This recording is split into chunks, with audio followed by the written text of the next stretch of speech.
जय हिंद। बिहार के अंदर में अभी रिसेंट में इलेक्शन हुआ है और इलेक्शन का जो रिजल्ट आया वो बिल्कुल भी शॉकिंग था।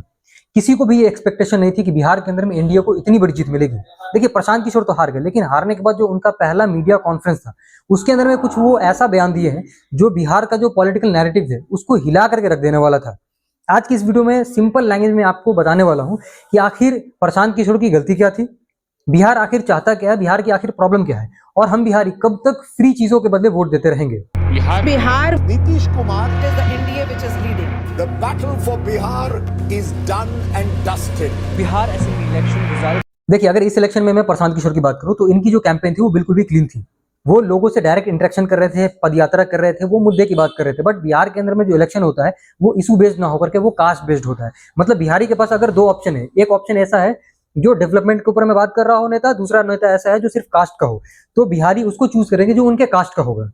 हाल फिलहाल अभी खान सर का एक बयान आया था कि बिहार के अंदर में अगर इसरो के साइंटिस्ट को भी उतार दिया जाए तो वो एक नॉर्मल नचनिया से भी हार जाएगा। आप इसरो के वैज्ञानिक को लाइए, बिहार में चुनाव ना हरा दिया तो कहिएगा मुखिया के चुनाव में हरा देगा उसको। जिस राज्य में धोनी चाटने वाला गाना ट्रेंडिंग में जाता होगा, नीचता की हद है। वो गाना गा रहा है, ये नीचता नहीं है। नीचता ये है कि यहाँ हम 12 करोड़ लोग उस गाने को ट्रेंडिंग में बना के उसको ट्रेंडिंग में पहुंचा देते हैं। इससे नीच हरकत क्या हो सकती है। दूसरी जो प्रॉब्लम थी प्रशांत किशोर में ये चीज थी कि उनका जो प्रेजेंस था वो सोशल मीडिया के ऊपर बहुत स्ट्रांग था। बट जो इलेक्शन जीता जाता है वो जीता जाता है ग्राउंड लेवल पे। ग्राउंड लेवल पे जीतने के लिए आपके पास एक स्ट्रांग ऑर्गेनाइजेशन होना चाहिए। स्ट्रांग ऑर्गेनाइजेशन मतलब जैसे आरजेडी की मैं बात करूं, जेडीयू की बात करूं, कांग्रेस की बात करूं, मैं बीजेपी की बात करूं, तो उनके पास हजारों लाखों की संख्या में वर्कर्स हैं जो ग्राउंड लेवल पर जाकर के काम करते हैं। ऐसा कोई इनके पास नहीं था। देखिए, अब बात कर लेते हैं नीतीश कुमार की। नीतीश कुमार पिछले 20 साल से सत्ता में बने हुए हैं। देखिए, कोई भी इंसान 100% सही या 100% गलत नहीं होता, चाहे वो पॉलिटिकल पार्टीज हो, लीडर्स हो, चाहे वो नॉर्मल इंसान हो, उनके अंदर में पॉजिटिव और नेगेटिव पॉइंट दोनों होते हैं। तो चलिए पहले बात कर लेते हैं पॉजिटिव पॉइंट की भाई नीतीश कुमार ने 20 साल में क्या क्या किया। तो सबसे पहला जो उन्होंने काम किया है कि उनको आने के बाद लॉ एंड ऑर्डर में बहुत ज्यादा सुधार आया है। 2006 से लेकर के 2012 के पीरियड में अगर आप देखेंगे तो लॉ एंड ऑर्डर बहुत ज्यादा सुधार हुआ था। दूसरा जो उन्होंने काम किया है वो ये चीज है कि रोड की जो कनेक्टिविटी है वो बहुत ज्यादा इंप्रूव हुई थी उनका आने के बाद।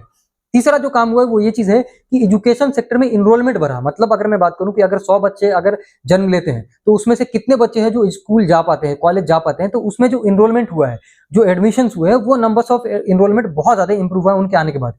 अगर मैं नेगेटिव पॉइंट की बात करूं तो वो तो भर करके है। तो चलिए एक एक करके नेगेटिव पॉइंट देख लेते हैं। देखिए, अगर नेगेटिव पॉइंट की मैं बात करूं तो भाई 20 साल के अंदर में आप बहुत कुछ चेंज कर सकते हैं, बिहार को आप बहुत ज्यादा डेवलप कर सकते थे। बट आज भी बिहार का जो पर कैपिटा इनकम है वो सबसे लोएस्ट है। बिहार सबसे गरीब स्टेट है। देखिए, बिहार के अंदर में कोई मेजर इंडस्ट्री नहीं है। मेजर इंडस्ट्री नहीं है तो इससे कोई जॉब भी क्रिएट नहीं हो रहा है। और प्राइवेट जॉब की अगर मैं बात करूं, साथ साथ चलिए गवर्नमेंट जॉब की मैं बात कर लेता हूं। गवर्नमेंट जॉब के अंदर में जहां पर जितनी भी वैकेंसी है उसको फुलफिल नहीं किया जाता, और अगर कभी वैकेंसी निकलती भी है तो भाई पेपर लीक्स और क्वेश्चन आउट्स, ये तो आम बात है यहाँ पर। तो यहाँ पर जो गवर्नमेंट जॉब की जो डिमांड है वो बहुत ज्यादा हाई है, और जो गवर्नमेंट जॉब की जो सप्लाई है वो बहुत लिमिटेड है। यहाँ पर गवर्नमेंट जॉब भी नहीं दे पा रही है और साथ में जो प्राइवेट है वो भी यहाँ पे नहीं हो पा रही। जो नेक्स्ट जो सबसे बड़ा प्रॉब्लम है जो अब तक सॉल्व कर देना चाहिए 20 साल के अंदर में, भाई ये तो पक्का सॉल्व हो जाना चाहिए था, वो है माइग्रेशन का। बिहार के अंदर के जो स्टूडेंट्स है वो बाहर जाकर के पढ़ने के लिए बाहर जा रहे हैं, जो लेबर्स है वो मजदूरी करने के लिए बाहर जा रहे हैं, जो व्हाइट कॉलर जो प्रोफेशनल्स है वो बाहर जा रहे हैं जॉब करने के लिए। जो नेक्स्ट जो सबसे बड़ा प्रॉब्लम है बिहारियों के लिए वो ये चीज है कि यहाँ पर कभी भी एक स्टेबल गवर्नमेंट नहीं रही। स्टेबल गवर्नमेंट दैट मींस कि कभी कभी क्या है कि जो नीतीश कुमार है कभी इसके पाले कभी उसके पाले, कभी इधर से उधर पलट रहे हैं, कभी उधर से इधर पलट रहे हैं। तो ये चीज जो है वो बिल्कुल भी नेगेटिव है। ये ऐसा नहीं होना चाहिए। कि स्ट्रॉन्ग गवर्नमेंट में ये नहीं होता। जो नेक्स्ट जो सबसे बड़ा प्रॉब्लम है वही चीज है कि एक ही इंसान पिछले 20 साल से सत्ता में है। इससे क्या होगा कि नया इनोवेशन नहीं होगा, नया थिंकिंग नहीं आएगा। मतलब वो बिल्कुल भी अपने पुराने स्टाइल में काम करेंगे। अभी मैं गारंटी कर रहा हूं इस चीज का कि आने वाले टाइम पे भी जो माइग्रेशन है वो बंद नहीं होने वाला है, और हो सकता है और इंक्रीज हो जाए। द रीजन, क्योंकि जिस इंसान को मैं पिछले 20 साल से देख रहा हूं कि वो कुछ नहीं कर पाए, वो कैसे उम्मीद किया जा सकता है कि अगले 5 साल में वो कुछ करेंगे। देखिए, बिहार के अंदर में जो सबसे बड़ा प्रॉब्लम है वो है माइग्रेशन का, और 20 सालों में ये सॉल्व किया जा सकता था। भाई एक ही सरकार है वहां पर 20 साल से, 20 साल के अंदर में ये अगर सॉल्व नहीं हुआ तो उम्मीद है अगले 5 साल में भी नहीं होगा। मैं खुद की बात करूं तो मैं बिहारी हूं। मैं बिहार से होकर के भाई मैं अभी गुजरात के अंदर में जॉब कर रहा हूं। मेरी तरह हर साल 15 से 17 लाख लोग ऐसे हैं जो बिहार छोड़ करके दूसरे स्टेट में जाते हैं काम करने के लिए। गुजरात, दिल्ली, महाराष्ट्र जैसे जगह पे जाते हैं जॉब करने के लिए। और खास करके इसमें से बहुत सारे लोग ऐसे होते हैं जो लेबर होते हैं। भाई लेबर के लिए तक वहां पर जगह नहीं है, लेबर के लिए वहां पर जॉब नहीं है। भाई जिस स्टेट के युवा को उसके स्टेट में जॉब नहीं मिल सकता, उस स्टेट का डेवलपमेंट सिर्फ स्पीच में हो सकता है, वो सिर्फ भाषण में हो सकता है, वो सिर्फ और सिर्फ सोशल मीडिया पे हो सकता है, ना कि रियलिटी पे ऑन ग्राउंड नहीं हो सकता, नहीं हो सकता, नहीं हो सकता। देखिए, हिंदुस्तान की जो अभी सबसे बड़ी दुविधा है वो है आपका फ्रीबीज कल्चर, जो पॉलिटिकल पार्टीज के द्वारा क्रिएट किया जा रहा है। वो अभी के टाइम पे समझ लीजिए कि वो देश के लिए एक कैंसर है और इसको क्योर करना बहुत ज्यादा जरूरी है। मतलब अभी इलेक्शन से जस्ट पहले आप देखेंगे कि हर इलेक्शन से पहले, चाहे वो एमएलएस के लिए इलेक्शन हो रहा है, एमपीज के लिए इलेक्शन हो रहा हो, हर इलेक्शन से पहले हर स्टेट में सेम पैटर्न। इलेक्शन से जस्ट पहले आपका जो एलपीजी गैस है वो सस्ता कर दिया जाएगा, जो इलेक्ट्रिसिटी बिल है मे बी उसको माफ कर दिया जाएगा, आपके पास कुछ पैसे डायरेक्टली डिपॉजिट करवा दिया जाता है। क्यों? क्योंकि भाई लोगों को लुभा सके, और इलेक्शन से जस्ट पहले होता है। ऐसा नहीं हो रहा है कि भाई 4 साल 5 साल पहले ही वो कर दिए हो, नहीं, इलेक्शन से जस्ट 2 महीने पहले, 3 महीने पहले, 5 महीने, 6 महीने पहले आपको क्या करेंगे, इलेक्ट्रिसिटी बिल आपको फ्री कर देंगे। जैसे अभी मैं अगर बात करूं बिहार इलेक्शन की, तो बिहार इलेक्शन में कुछ महीने पहले क्या किया है कि 125 यूनिट बिजली फ्री कर दिए कि भाई फ्री ले लो, कोई बात नहीं है। दूसरा काम क्या किया कि 10,000 रुपए हर महिला को दे रहे हैं। भाई हर औरत को अगर आप 10,000 रुपए दे रहे हैं तो आप समझिए कि क्या कर रहे हैं आप डायरेक्टली वोट खरीद रहे हैं। और किसके पैसे से? पब्लिक के ही पैसे से। जो पब्लिक का पैसा किसी और काम में यूज होना था, उसको आपने काम कहां लिया भाई? वोट खरीदने में।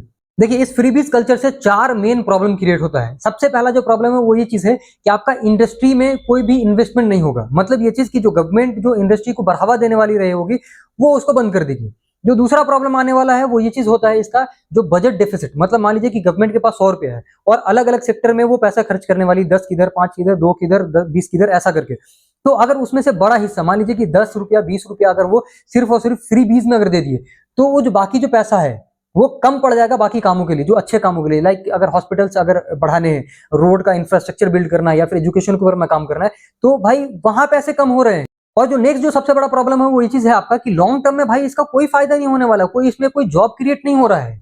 और सबसे बड़ा जो प्रॉब्लम है उसका ये चीज है कि जो यूथ है ना वो डिपेंडेंट हो जा रहा है, जो पब्लिक है वो डिपेंड हो जा रहा है। मतलब एक सिंपल आप समझ लीजिए कि एक कहावत है ना कि मिलता है खाने के लिए, क्यों जाए कमाने के लिए। लोग डिपेंड हो जाएंगे भाई। देखिए, बिहार को अगर चेंज करना है या फिर अगर आपको पूरे हिंदुस्तान को चेंज करना है, सिंपल, जिस दिन हम बिहारी, हम इंडियंस वो 10,000 रुपए की बजाय डेवलपमेंट जॉब्स मांगना स्टार्ट कर दें, उस दिन बिहार का कल्याण हो जाएगा, उस दिन बिहार डेवलप हो जाएगा। देखिए, प्रशांत किशोर हार गए, महागठबंधन हार गई, एनडीए जीत गई, लेकिन बिहार आज भी वहीं का वहीं खड़ा है। आपको क्या लगता है ऐसा क्या चीज है जो बिहार को बदल सकता है? कमेंट करके जरूर बताइएगा। और साथ ही इस वीडियो को शेयर जरूर कीजिए, क्योंकि truth deserve to be heard, not to be sold. धन्यवाद।